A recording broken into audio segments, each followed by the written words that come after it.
but I get to now weigh my bag. It's the kitchen sink returning. And it is 18 kilos. Do we keep this real or do we just pretend that we're like 50-year-old badasses hiking this thing, passing all the 20-year-old?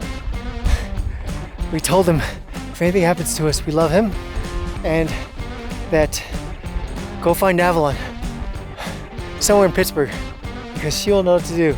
So I don't know what this vlog is going to look like because we had a mess of a night last night. For the past 10 years, our family has been defying logic. With a shoestring budget, we have managed to stay traveling full-time, emphasizing doing better for the world and most importantly, for our children. Along the way, we've had more adventures than we can count. We made popcorn. And she burnt one, and she almost caught the whole house on fire for the second time. We've continued during a pandemic and managed to start a business taking people around the world with us. Unbelievable. All along, we have never stopped sharing our journey with you. We are definite believers in the idea that if you can dream it, you can do it. This is our first boondocking experience. Oh my gosh. And it is, can you imagine what a better place to be at a lavender field? Lavender field, and there's like 30 people over What there. are you doing? Buckle in. But now and then, our infinite faith in ourselves comes back to bite us. In full disclosure, we did not plan accordingly for this, and we know better. Join us as we attempt a from sea level to the top of the volcano hike in one day and realize that boat life has its limitations. And yesterday was the first time that I could not feel anything from here on both hands. Thank you so much to our patrons whose support make these episodes possible. Good morning from Guatemala. We're in Port Quetzal, and this is the most unique port that we've been to, well, yet. When I mean by unique, it's not like it's a cruiser port. We're hanging out by big cargo ships, and everything around here is fishing boats. It's a fishing town where a lot of tourists come in. They decide that they're going to go ahead and go for a big fishing expedition. All these boats here, half of them are already gone for the morning. They're all loaded up with tourists, all ready to go ahead and just like get out there and cast a line and drink all day and see what they catch.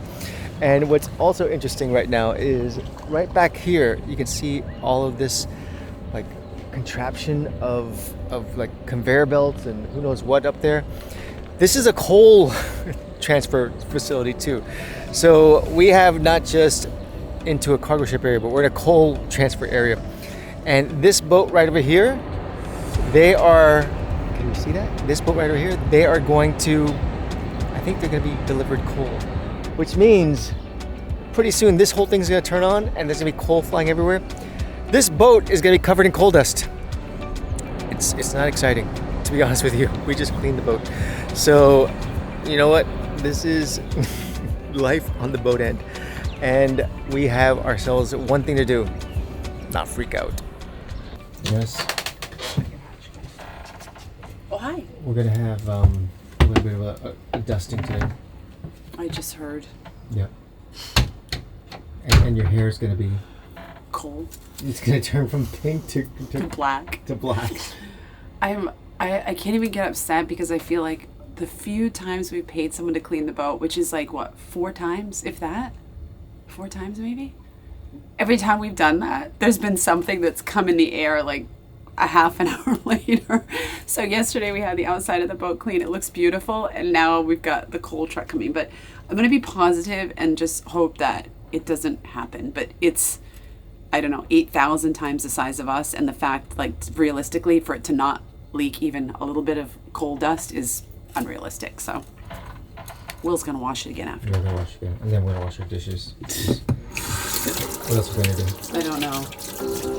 We're going to go on an adventure is what we're going to do today.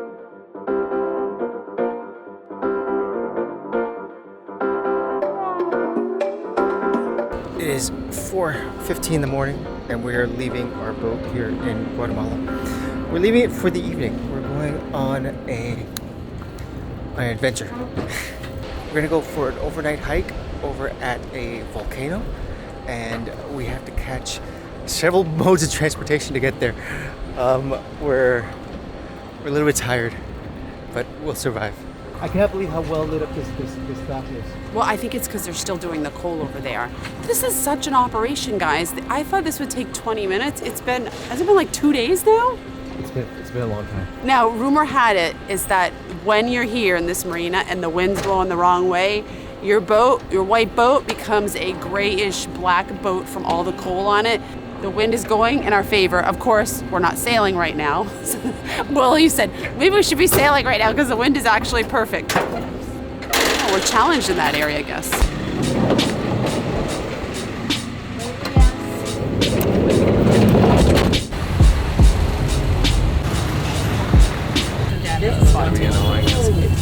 Oh my God, I didn't get much of a nap on there, did you? I got like 10 minutes. My head was like this against the window. All right, let's do this. Largo, you slept the whole way. You got sleepies. I had like one butt cheek on one side and one butt cheek off. Oh, I'm surprised you didn't fall in the aisle. I'm happy to be standing again, to be honest with you. So we're here during Holy Week, and we didn't really plan this way, but we feel like super lucked out that we got it here during this week. Because here in Antigua, they basically go all out for Holy Week, and we're just gonna hang out here for a little while. We're early for our actual mountain adventure, so check this out. We have all these mementos and monuments that are meant for honoring the Holy Week, and everyone is just having a great time here. It's pretty crowded. This is pretty neat. The detail is unbelievable. When the kids go off and they actually take off and they do their lives of their own, I can see us van lifing all of Central and South America. I was trying to figure out where you were going with this. Did you tell me about this early? I don't know where I was going. And so even though everyone here is like in their 20s and so forth, we feel like we fit right in. I know, all old people feel like they fit in with the 20-year-olds. So this hostel is sort of like the base camp that organizes everything for this hike to the top of volcano Acatenango, I think is the name of it. We're gonna hop on a bus and then go up to where we start our hike. It's gonna be like 6 hours. It's gonna get really cold. I'm afraid. I'm so happy for it to get cold. But I'm afraid that we didn't bring enough stuff. Oh no, I brought hat, mittens, leggings, For yourself. scarf, necker. Largo says that I only brought like one pair of socks. Largo, I opened Largo's backpack and there was this much stuff in the bottom. We brought extra water and we brought a drone. That's it. So you'll get some great shots of us like dying of being cold.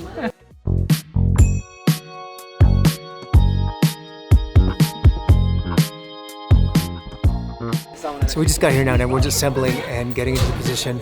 Some people are renting poles, we're not, but I get to now weigh my bag. It's the kitchen sink returning. And it is 18 kilos, 40 pounds of mostly water. All right, Largo, so what's yours like? Mine is probably lighter than everybody's combined. What do you got? It's like 6.5. It's 6.5 nothing. kilos? It's nothing. What's yours, Jess? Guys, I don't want to bring you all to shame because this thing is 40 kilos. Yeah. What's it say? Not that bad. It's like 8, 7, yeah. Wait, how much were Largo's yours? carrying more than you. He should. He's younger. I'm 7. What are you? I was like 6.5. What are you? 10. And 80. 18. He's got Century and all of our food in there. That's true. So this is really cute. Our 4 guides don't speak English, so they have asked Will to be the official translator. It's very cute, and you guys know how I love to hear him speak Spanish, so va-boom. How you doing? It's hard. I'm on a sailboat. I'm out of shape. So after having been at sea level for the last 6 months and with barely any physical activity, we knew this hike would be rough. But this was turning out to be worse than expected. You got it. So the first 1,000 meters is 1,000% uphill. And then after that you get into a nice little sort of sidetracks, but oh boy, watching your breathing is the most important part because we're going from 2,500 meters to about 3,400 meters, so maybe 900 meters, which for those on the imperial system is about, I'm selling the boat. yeah, I'm so out of shape. It's the boat's fault. it's close to like 3,000 feet going up, straight up, with minimal brakes. It's kind of torture, but you know, you do the best you can.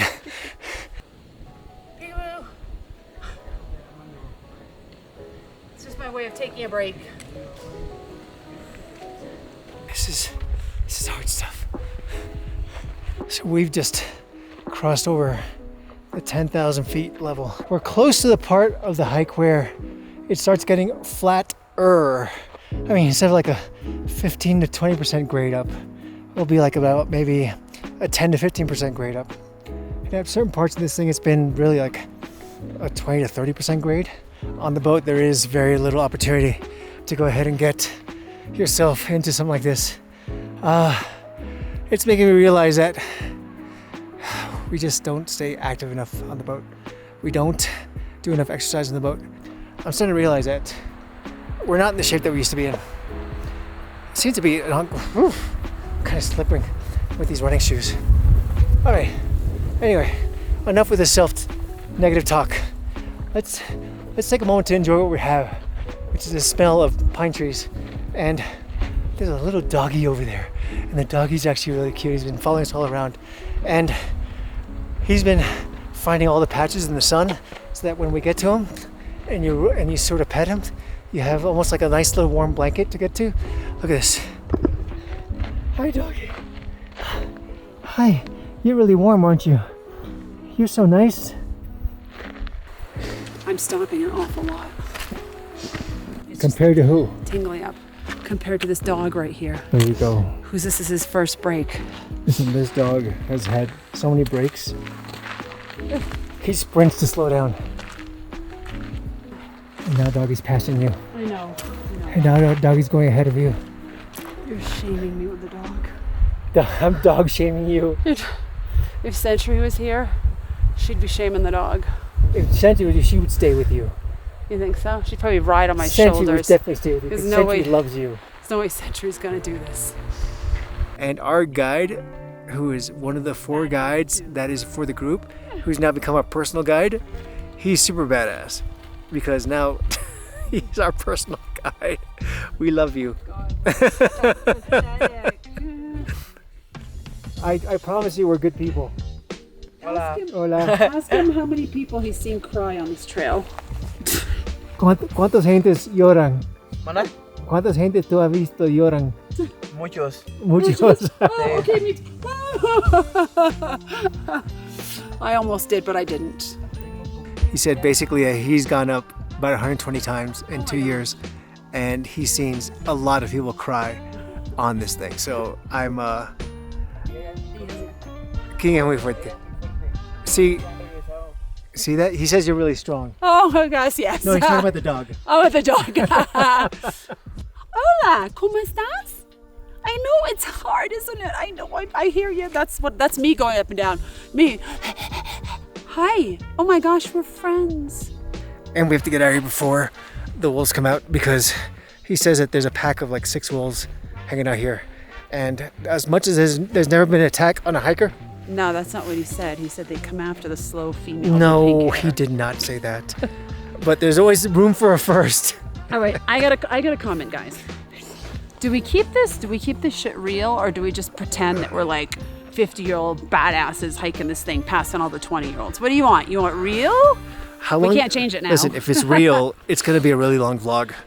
If it's not, if you want badasses, it's gonna be a really short vlog. Hey, we started. Hey, we got here. Yay! We'd have to come back and do it again tomorrow, and then pretend we shot it in one day. Yeah. Or we just cut out all this misery. All right, I gotta focus on my breathing. Okay. This is really freaky up here. I think the hail's coming in. Let's get out of here. Okay. They did say it hailed last week. I don't want to be caught in the hail. That's not like a time lapse where you take a still every 30 seconds or every second or every 2 seconds. That's like real time. There's no affecting that thing. The clouds are moving that fast. Well, I see it. You see it? I see Casa. Where do you see it? Down there. I just see fog. Yeah. Trust me, it's there. I hear people. I'm wondering though about Largo, because Largo's with the main group because they split up from us because we were going a little slow, and I think they probably got to where the rest place is probably about half an hour ago, and he's probably wondering where the heck we are. We told him if anything happens to us, we love him, and that go find Avalon somewhere in Pittsburgh, because she'll know what to do. With the day's hike behind us, which took about 5 hours to reach an elevation of 4,000 meters, it was time to get settled into our camp and find the beds waiting to reward us for the day's strenuous effort. How long have you been here? Like, what, 15 minutes? Something like that. Really? That's it? I mean, here and here, 15 minutes, probably like 20, 25 minutes in the actual camp. We were that far behind? Yeah. We suck. Literally.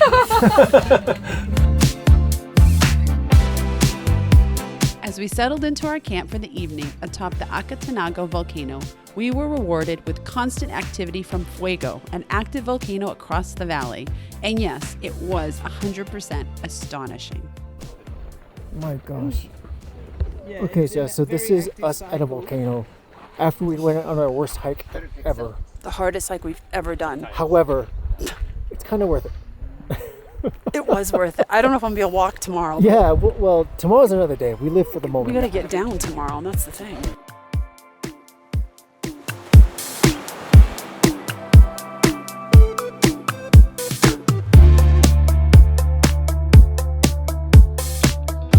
We would ordinarily take advantage of everything offered, including a sunrise hike. But we were a wreck and had to do everything necessary to recover from yesterday. Good morning from the top. I don't have anything profound to say because none of us are feeling great. So last night we didn't shoot much because we had a rough night. What happened? Threw up twice. Yeah, what made you throw up, do you think? I think altitude sickness, but at this point it could be anything. Yeah. Oh, gosh. And how do you feel today? Are you ready to get down the mountain? I'm ready to get down the mountain. Wait, this is cold. You're a sailor boy. You're not cut out for this mountain stuff, right? No kidding. We had a mess of a night last night. We had our ramen, and then some people went for a night hike, and we were all not feeling well. So Largo, throw up. Will's hands were bothering him. They got really cold. How are you feeling this morning? Shit. Pretty much. Don't candy coat it. I slept like 11 hours last night, and it wasn't enough. And so I finally got sensation back in my hands. About 15 years ago, I had an issue when we went to Maine, and I got frostbite. And every single time that I have an issue with coldness in my hands, it gets worse every time. And yesterday was the first time that I could not feel anything from here on both hands, and it was not fun. I had to just lay in bed and use body heat to get myself back into shape. Well, we gotta figure that out, because if you lose all your fingers, who's gonna wipe your butt? Who's gonna film? I'm just glad that there's autopilot on the boat. You don't have to steer. Right. I'm gonna have to do lines all by myself. Exactly. Now. We were gonna try and tape in our cabin, all three of us snug together, but we had no light, and we were just like, we just gotta go to bed. We're just ready to get back to the boat and be at sea level so we can breathe again. It was really nice to be out in nature and hiking, but I think, in full disclosure, we did not plan accordingly for this, and we know better because we've done a lot of hikes. We didn't give ourselves time to acclimate. We had pretty good gear, but we were a little lax on some of the stuff, and it's a lesson learned. Like, even after all these years of travel, you still have to kind of check yourself and make sure you're doing the proper thing that you're supposed to be doing, and not get kind of too relaxed and too chill in a situation because you've been traveling for so long. So we make mistakes too, and we live to tell the tale. We've done quite a bit of hiking if you guys have been following us for a while, but this one we really messed up on. So we're owning it. We're owning the mistakes. It happens. All right, back to the boat. Back to the boat. Thank you so much for watching this episode and for following our family as we explore the world. Join us in the next episode as we get back on friendship and make our way to Mexico. What about hot sauce? Is there hot sauce in it? Dad, come on. Hot sauce is a food group. If you're not yet subscribed to our channel, we would greatly appreciate it if you could hit the button below. Plus, another shout out to our incredible patrons who, without their support, these episodes would not be possible. Join us on Patreon for monthly live chats and exclusive content. What I love about this more than anything else is that because they have all their lights on, we're gonna have to turn our lights on, which saves our battery. I love this place. Hop in, boys. We stopped for lunch, and now we're going to the grocery store, and then they're taxi guys. Oh, I think we booked the car. Oh God, look at this. No one wants to see your snorty nose. No one wants to see that. So, it was fun. Had breakfast this morning, and now we're going to start our hike down the mountain after we have some tea. So yeah, this was quite challenging.